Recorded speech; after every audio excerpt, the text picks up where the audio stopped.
प्रिय दर्शकों, आपका स्वागत है MS गिल इंफोटेनमेंट में। आपका अपना YouTube चैनल। आज हम आपको भाई बाला जी की जीवनी सुनाएंगे। ऐसा कहा जाता है कि भाई बाला जो गुरु नानक देव जी के आजीवन साथी थे, तलवंडी राय भोई जो अब पाकिस्तान में ननकाना साहिब है के संधू जट चंद्रभान के पुत्र थे। गुरु नानक देव जी से उम्र में 3 साल बड़े वे तलवंडी में उनके बचपन के साथी थे। तलवंडी से वे गुरु नानक देव जी के साथ सुल्तानपुर गए, जहां वे अपने गांव लौटने से पहले काफी समय तक उनके साथ रहे। बाला जन्म साखी के अनुसार भाई बाला राय बुलार के कहने पर गुरु नानक देव जी से मिलने तलवंडी से निकले, जो पहले ही विदेश यात्रा पर सुल्तानपुर छोड़ चुके थे, और सैदपुर में भट्ट लालो के घर में उनसे मिले।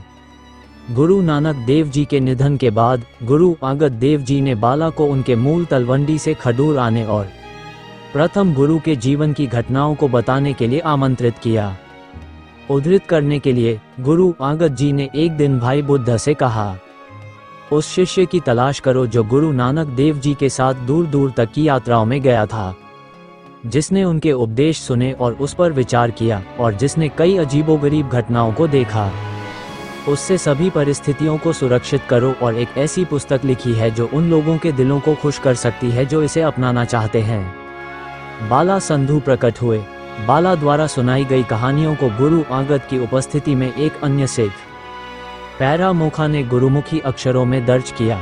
इसका परिणाम भाई बाले वाली जन्म साखी के रूप में जाना जाता है, जो गुरु नानक देव जी के जीवन का एक जीवनी विवरण है।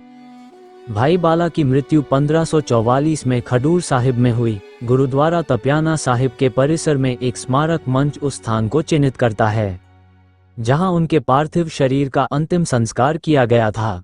भाई बाला के अस्तित्व के संबंध में काफी चर्चा हुई है, खासकर सिख अकादमिक क्षेत्र में। इसके कारण है भाई गुरदास, जिन्होंने गुरु नानक देव जी के सभी प्रमुख शिष्यों को सूचीबद्ध किया है, अपने 11वें वार में भाई बाला का नाम नहीं लेते। यह एक चूक हो सकती है, क्योंकि उन्होंने राय बुलार का भी उल्लेख नहीं किया है। हालांकि भाई मनी सिंह की भगत रतनवाली, जिसमें भाई गुरदास द्वारा लिखी गई सूची के समान ही सूची है, लेकिन अधिक विवरण के साथ, उसमें भी भाई बाला का उल्लेख नहीं है।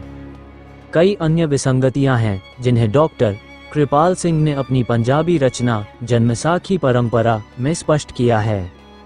प्रोफेसर सुरजीत हंस ने यह भी उल्लेख किया है कि भाई बाला की एकमात्र भूमिका नानक के नाम को बदनाम करना था, और गुरु नानक देव जी ने आने वाले एक महान भगत हुंडाल के बारे में भविष्यवाणी की थी।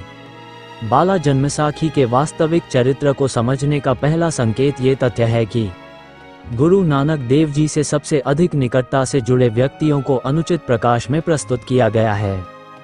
उदाहरण के लिए, उनके पिता कालू एक क्रूर व्यक्ति हैं। वह लालची और बुरा बोलने वाला है। वह अपने बेटे को बिगाड़ने के लिए मर्दाना को दोषी ठहराता है, और गुरु नानक देव जी उससे मिलने से कतराते हैं।